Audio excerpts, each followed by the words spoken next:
అయ్యప్ప స్వామి పేరు తలవగానే ముందుగా గుర్తొచ్చేది శబరిమల సన్నిధానం. అంతటి విశిష్టత కలిగి ఉన్న అయ్యప్ప స్వామిని తలపించే ఆలయం ఓ చిన్న గ్రామంలో వెలిసింది. శ్రీకాకుళం జిల్లాకు చెందిన ఓ మహిళకు అయ్యప్ప కలలో కనిపించి తాను పుట్టలో వెలిసాను అని చెప్పాడట. మొదట ఆమె అంతగా పట్టించుకోకపోయినా ఆ పుట్ట చుట్టూ నాగుపాములు తిరుగుతుండటంతో ఆ నోట ఈ నోట విషయం ఊరంతా పాకింది. పండితులంతా అక్కడకు చేరారు. వాళ్ళ సూచనలతో పుట్ట మీదనే ఓ దేవాలయాన్ని కూడా నిర్మించారు. చిన్న గుడిగా మొదలైన ఈ శ్రీకాకుళం అయ్యప్ప దేవాలయం ఇప్పుడు శబరిమల అయ్యప్ప గుడి అంత పెద్దది అయింది. నిత్య పూజాది కార్యక్రమాలు, కైంకర్యాలతో పాటు ప్రతి బుధవారం విశేష పూజలు, భక్తులకు అన్నదానం జరుగుతోంది. చుట్టుపక్కల ప్రాంతాల వారే కాకుండా ఇతర రాష్ట్రాల నుంచి కూడా భక్తులు పెద్ద ఎత్తున వస్తూ స్వామివారిని దర్శనం చేసుకుంటున్నారు.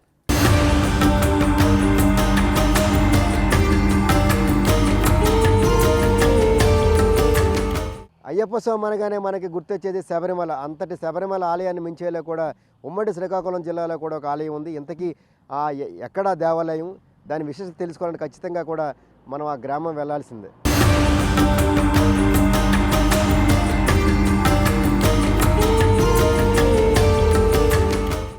అయ్యప్ప స్వామి అంటే మనకి ముందుగా గుర్తొచ్చేది శబరిమల ఆలయం. నిత్యం కూడా కొన్ని లక్షల మంది భక్తులు కూడా శబరిమల అయ్యప్ప స్వామిని దర్శించుకుంటూ ఉంటారు. అయితే ఉమ్మడి శ్రీకాకుళం జిల్లా రాజా నియోజకవర్గం అంబకండి గ్రామంలో కూడా శబరిమల ఆలయానికి రూపురేఖలకు సమానంగా ఉన్న ఒక ఆలయం కూడా నిర్మాణం జరిగింది. నిత్యం కూడా కొన్ని వేల మంది భక్తులు వస్తూ ఉంటారు. అయ్యప్ప స్వామి ఏ విధంగా అయితే శబరిమల ఆలయంలో ఉంటారో అదే విధమైన ఆలయ నిర్మాణం కూడా జరిగింది. నిత్యం కూడా అదే రకమైన పూజలు కూడా ఎక్కడో జరుగుతూ ఉంటాయి. కానీ చుట్టుపక్కల నియోజకవర్గ జిల్లాలో నలుమూల నుంచే కాకుండా ఇతర రాష్ట్రాల నుంచి కూడా వేలాది మంది భక్తులు కూడా నిత్యం వస్తుంటారు. అసలు ఈ అంబకండిలో ఉన్న అయ్యప్ప స్వామి ఆలయ తాలూకా చరిత్ర ఏంటి, ఏ విధంగా ఇక్కడ ఆలయం వెలిసిందనే దానికి సంబంధించి మనతో పాటు మాట్లాడడానికి ఆలయ ప్రధాన అర్చకులు ఉన్నారు. స్వామి, ఈ ఆలయ విశిష్టత ఏంటి, ఎలా ఏర్పడింది ఇక్కడ? స్వామి శరణయ్యప్ప.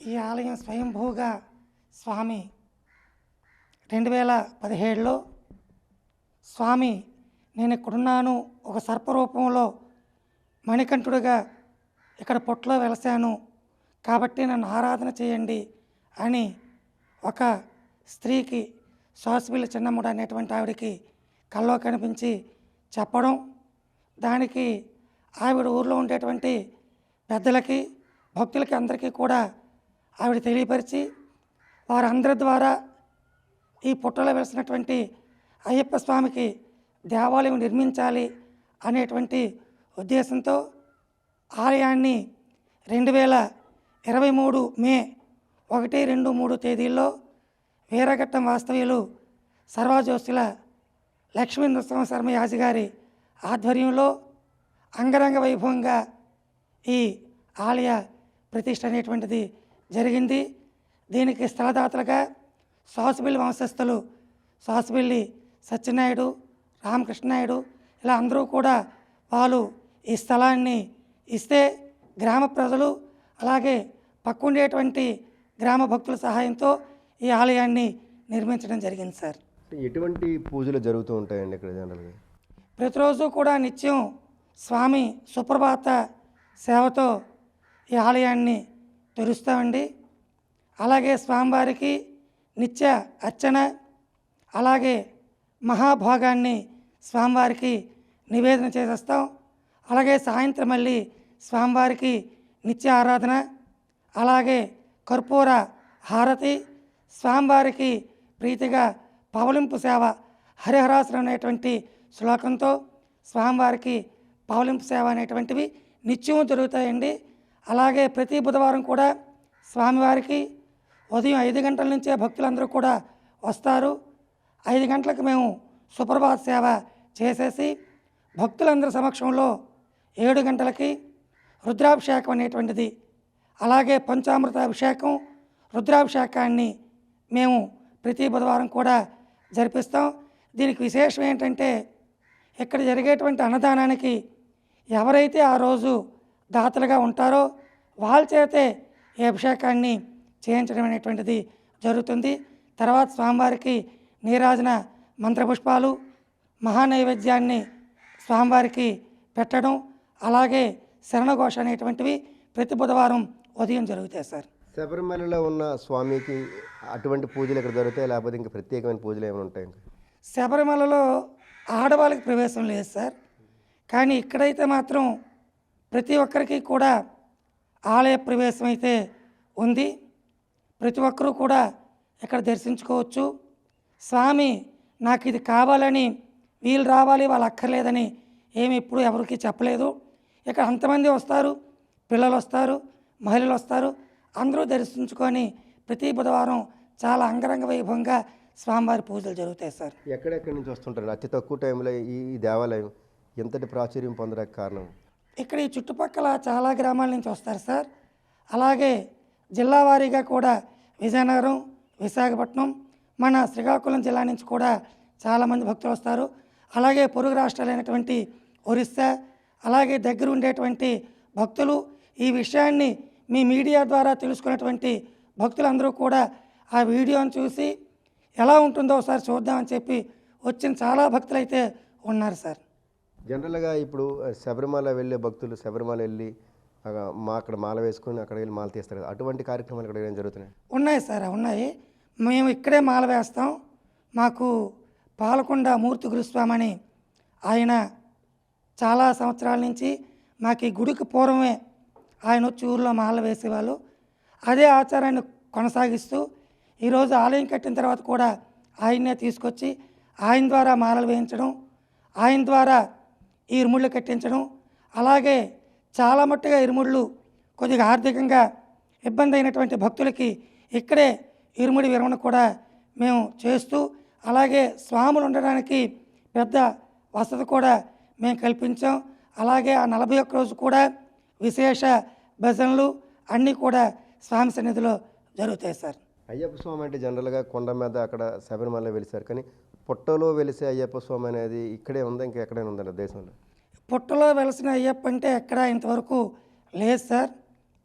మాకు ఇదే ప్రప్రథం నాకు తెలిసి. ఇంతవరకు ఎక్కడా కూడా ఏ పుట్టలోని ఉన్నట్టు ఇటువంటి చరిత్ర అయితే చూడలేదు. ఇది మా గ్రామం అదృష్టం. దీనికి సేవ చేసేటువంటి భాగ్యం కల్పించిన మాకు కూడా అదృష్టంగా భావిస్తున్నాం సార్. ఎలాగండి అంటే అమ్మవారు అంటే ఆవిడకి కళ్ళలోకి ఎలాగొచ్చి ఆవిడ స్వామి చెప్పారు, ఎలాగ నిర్మాణం జరిగింది, ఎన్నేళ్ళు పట్టింది? ఈవిడికి భర్త అనారోగ్యంగా ఉండడం, కొద్దిగా ఆర్థిక పరిస్థితి నుంచి ఊర్లో ఉండేవారు సార్ ఆవిడ. దాని నుంచి కొద్దిగా ఇబ్బంది అవుతూ వాళ్ళ తాలూకా పొలాలే వాళ్ళ భాగాల తాలూకవి. ఆవిడొచ్చి ఇక్కడే గుడిసి వేసుకొని ఉండేది. కొద్ది రోజులైన తర్వాత అయ్యప్ప ఆవిడ కళ్ళలో కనిపించి నేను పలానా దగ్గరున్నాను అని చెబితే ఈమె కూడా కొద్దిగా నమ్మలేదు.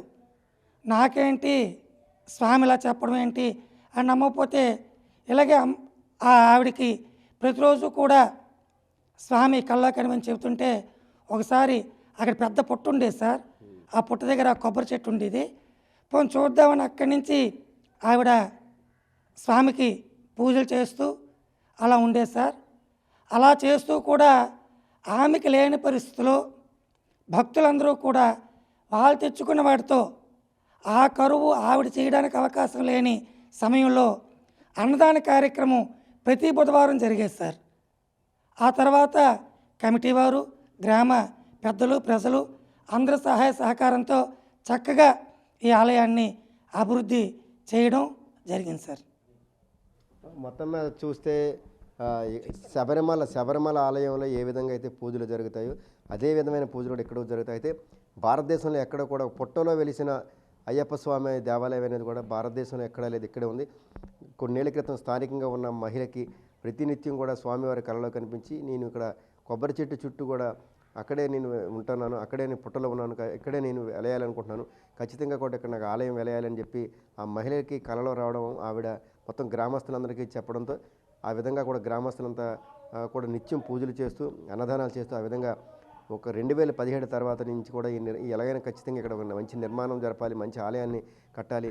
భారతదేశ చరిత్రలోనే ఎక్కడా కూడా ఇటు మంచి సదుపాయాలతో, అంటే దేశవ్యాప్తంగా చాలామంది భక్తులు వస్తారు కాబట్టి భక్తులకి ఏ విధమైన అంటే శబరిమలలో అంత స్థాయిలో కాకపోయినా ఆ విధంగా కూడా ఇక్కడ పూజలు జరుగుతున్నాయి కాబట్టి ఎక్కడ ఎటువంటి భక్తులకు ఇబ్బందులు లేకుండా అటువంటి పూజలు జరిగే విధంగా కూడా ఆలయ నిర్మాణం జరగాలని పూనుకొడుతూ మొత్తం మీద ఆ మహిళకు వచ్చిన కళ ద్వారా పుట్టలో నేను ఉన్నానని చెప్పిన తర్వాత ఇక్కడ పుట్టను ఆనుకొని కూడా ఒక ఆలయం నిర్మాణం జరగాలి, పుట్టని పాడు చేయకూడదు అని యథాస్థితిగా ఉంచాలని చెప్పి పక్కన ఆలయం పక్కనే పుట్టను అలాగ ఉంచి ఆ పక్కనే కూడా ఈ ఆలయాన్ని నిర్మించారు. మొత్తం ఊరు గ్రామస్తులంతా పూనుకొని మొత్తం చూస్తే ఇక్కడ పుట్టలో వెలిసిన ఈ స్వామికి సంబంధించి ఇక్కడే ఏదైతే శబరిమల వెళ్ళాలనుకున్న వాళ్ళు ఇక్కడే మాలలు వేసుకుంటూ, శబరిమల వెళ్ళలేని పేదలు ఎవరైనా ఉంటే ఇక్కడే మాల విరమణ కూడా ఇక్కడే జరుగుతుందని కూడా స్వామివారు చెప్పడం. నేను మొత్తం చూస్తే ఇక్కడ ఈ స్వామిని ఎవరైతే ఏవైనా అంటే కోరికలతో ఎవరైనా అనారోగ్యంగా లేకపోతే ఎవరికైనా ఏవైనా మనసులో ఏవైనా కోరికలు ఉంటే ఖచ్చితంగా ఈ స్వామి దగ్గరికి వచ్చి కోరుకున్న తర్వాత ఖచ్చితంగా ఆ కోరికలు నెరవేరుతాయని ఒక విస్తృతమైన ప్రచారం. అందుకే ఈ అతి తక్కువ సమయంలోని ఈ దేవాలయానికి కూడా జనాల్లోకి ప్రాచుర్యం వెళ్ళడం, వేల మంది భక్తులు రావడానికి అదొక ప్రధాన కారణంగా భావిస్తున్నారు. మొత్తమే చూస్తే ఒక స్థానిక మహిళలకి కళలో వచ్చి ఈ విధంగా ఆలయం నిర్మాణం జరగాలి, పుట్టలో వెలిసాను కాబట్టి ఇక్కడ ఖచ్చితంగా నాకు ఇక్కడ ఆలయం కట్టాలని ఒక మహిళకి వచ్చిన ఒక కళ ద్వారా ఈ నిర్మాణం జరిగింది. ఈ దానికి తోడు కూడా నిత్యం భక్తులు వస్తున్నారు. మరోవైపు నిత్యం కూడా ప్రతి బుధవారం కూడా ఎక్కడైతే శబరిమలలో ఏ విధంగా అయితే పూజలు జరుగుతాయి అదేవిధంగా కూడా ప్రతి బుధవారం కూడా ఇక్కడ వేలాది మంది భక్తులు వస్తుంటారు. అదే విధమైన కార్యక్రమాలు, పూజా కార్యక్రమాలు ఇక్కడ జరుగుతూ ఉంటాయని కూడా ప్రధాన అతిథులు స్పష్టం చేస్తున్నారు. Video journalist Nagarajaramu, big TV news, Srikakulam.